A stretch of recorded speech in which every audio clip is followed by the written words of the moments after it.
Ben, rebonjour. Alors, je vais essayer de vous retenir ça encore un petit 5 minutes, puis après ça, je vais vous inviter à vous joindre à moi, à nous, dans le hall où on pourra poursuivre là, nos échanges autour de quelques boîtes à lunch. Euh, Dans le fond, le premier mouvement qui me vient, c'est wow. Wow, au sens que, euh, déjà, votre présence, elle est pour moi, je pense pour nous, là, pour les fondations, je m'en fais le porte-parole. Je pense déjà à une illustration que cette parole a portée. Donc, qu'elle a été interpellante, autant pour nos organisations que pour nos partenaires, que les groupes avec lesquels on travaille. Et qu'il est possible, je pense, si on met nos intelligences en commun, de faire un bout de chemin sur ces questions-là. En même temps, je m'étais promis que j'essaierais de faire une petite synthèse, mais je n'essaierai pas. Je n'ai pas cette intelligence-là. Je pense que je vais avoir besoin un peu de recul. Pardon pour le cellulaire. Ce que j'ai écrit, bref, quelques petites choses. Bref, je me disais, et puis là, je reprends, je pense que c'est les mots de Louise qui disait qu'évaluer l'impact des politiques publiques sur les inégalités sociales, ça pourrait ressembler à une démarche aussi complexe que de prévoir les changements climatiques. Alors, je me suis posé tout à l'heure la question, est-ce que notre question était la bonne? Est-ce que c'est l'angle par lequel il faudra avancer? J'imagine que les fondations auront besoin de réfléchir encore entre elles comment on peut avancer sur cette question-là. Parce que, comme je le disais à l'heure de la pause, je pense que d'évaluer ou de bien mesurer les inégalités sociales, je pense que pour les gens du domaine de la recherche, même de l'intervention, on a des outils à portée de main. Il y a déjà un travail immense qui se fait de ce côté-là.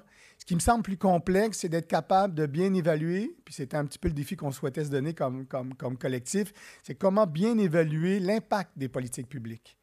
Ce que je comprends à partir de nos échanges, c'est qu'on aura encore besoin d'y réfléchir si on veut arriver peut-être à un outil de mesure. Cependant, comme je vous le disais, est-ce que c'est la bonne voie ou il y a d'autres chemins pour arriver à s'assurer que cette question-là reste dans l'espace public? Bref, on continuera possiblement à y réfléchir.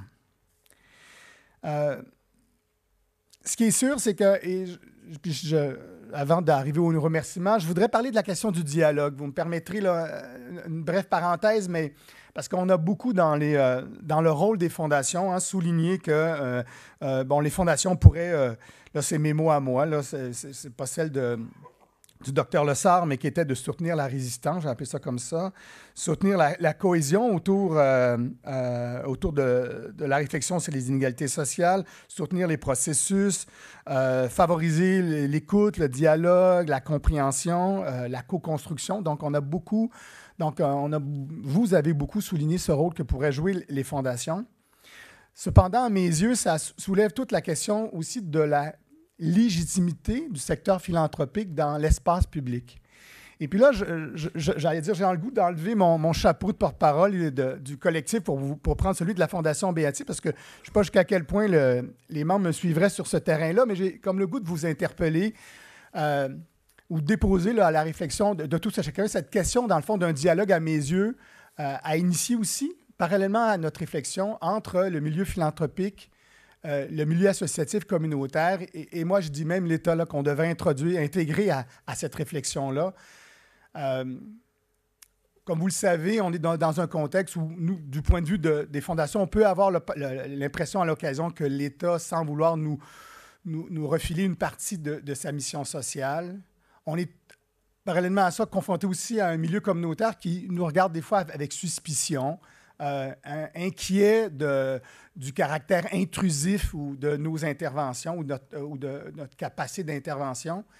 Alors, je suis de ceux qui croient qu'il y a un dialogue à établir. Est-ce qu'on pourrait parler de nouveau contrat social? J'en sais rien, mais je crois que les fondations ont un bout de chemin à faire pour instaurer ce dialogue entre, encore une fois, la société civile, le milieu communautaire, l'État, pour se redire entre nous, voilà, les espaces qui doivent ou peuvent être occupés par les uns et par les autres. Puis, à mon point de vue, sans ce dialogue qui devra, à mon avis, se faire, il va être difficile, je pense, d'avancer sur la question des inégalités sociales. Bref, c'est la lecture que j'en fais, je vous la dépose. Puis, on aura l'occasion, dans le fond, de poursuivre l'échange, encore une fois, tout à l'heure ou même à d'autres moments. Donc, à la fin d'un tel exercice, là, vous me permettrez de relire donc, mes notes. À la fin d'un tel exercice, se pose bien sûr la question des suites. Comme vous le savez sûrement, les 9 fondations signataires ne disposent pas tous des mêmes ressources. On en a parlé tout à l'heure. Les gens de l'EA Robac nous ont rappelé voilà, qu'on est au sein de ce collectif, les fondations qui n'ont pas tous les mêmes moyens d'action. Quelques-unes ne disposent pas de permanence salariée, pendant que d'autres ont des moyens d'action importants.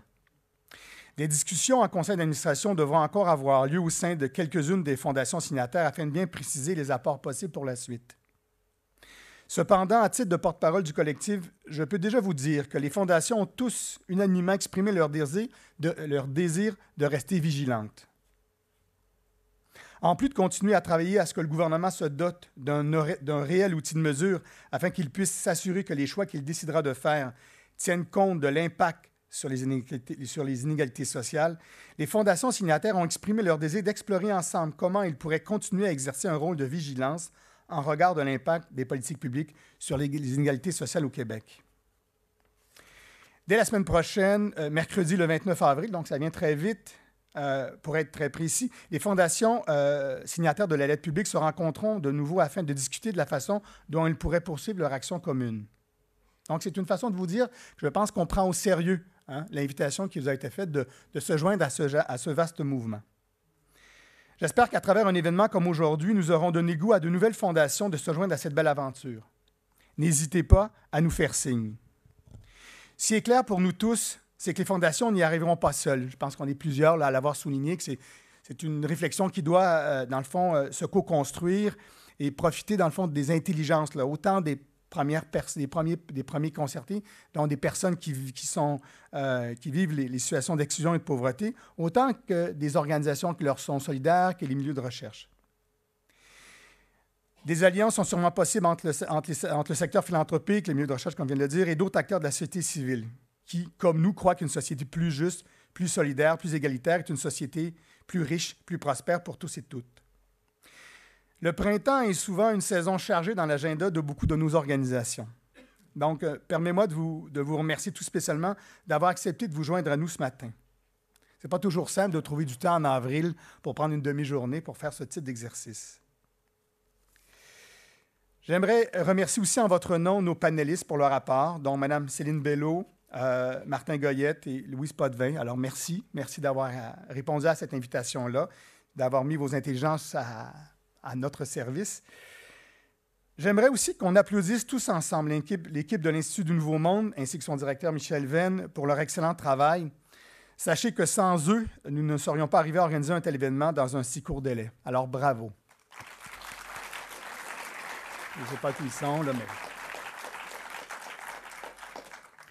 Vous me permettrez aussi d'honorer, j'insiste, d'honorer et de saluer une dernière fois l'ensemble des membres des conseils d'administration qui ont accepté de débattre de la pertinence d'être partie prenante de ces démarches publiques. Parce que sachez qu'au-delà des 9 fondations signataires, je sais qu'il y a beaucoup plus de fondations qui se sont posées la question, qui se sont senties interpellées par cette démarche et qui ont fait la réflexion au sein de leur conseil sur la pertinence ou pas de se joindre à ce mouvement. Peu importe les décisions qui ont été prises, pour des raisons X, Y, Z, d'y être ou de ne pas y être, je pense qu'il était audacieux. Il y a eu un geste d'audace d'avoir accepté de prendre ce temps-là. Encore une fois, comme je vous le dis, on n'est pas dans des pratiques qui sont courantes au sein de nos organisations. Alors, je voulais prendre le temps de saluer et d'honorer cette audace des conseils d'administration. J'espère que la réflexion qui a commencé dans les conseils d'administration, bien sûr, sur le rôle des fondations dans l'espace public se poursuive. Le défi qui nous attend, c'est de bien se positionner par rapport à un État qui souhaiterait, comme je vous le dis, à l'occasion qu'on prenne son relais, trouver notre espace comme fondation sans se substituer aux autres acteurs qui, déjà sur le terrain, travaillent ces questions. Cela dit, je veux vous remercier encore une fois. Espérer que ce n'est un début de quelque chose. C'était une première, cette sortie publique, mais je suis convaincu qu'il y a quelque chose qui a été mis en marche au sein de nos organisations, au sein du secteur philanthropique. Et je suis de ceux qui croient que ce mouvement mis en marche, il ne s'arrêtera pas. Alors, merci. Et puis, bon retour, bon dîner. Et je vous invite à sortir vos cartes d'affaires ou vos blocs-notes, puis à faire connaissance avec vos voisins, avec vos voisines. Encore une fois, je pense qu'il y avait dans cette rencontre quelque chose de relativement aussi nouveau. Alors, profitez aussi pour faire connaissance. Alors, le secteur philanthropique est un secteur où, de façon générale, on a tendance à travailler chacun un peu dans notre quant à soi. Alors, profitons de ce moment-là aussi pour se découvrir. Et puis, bonne fin de journée, bon printemps. Merci.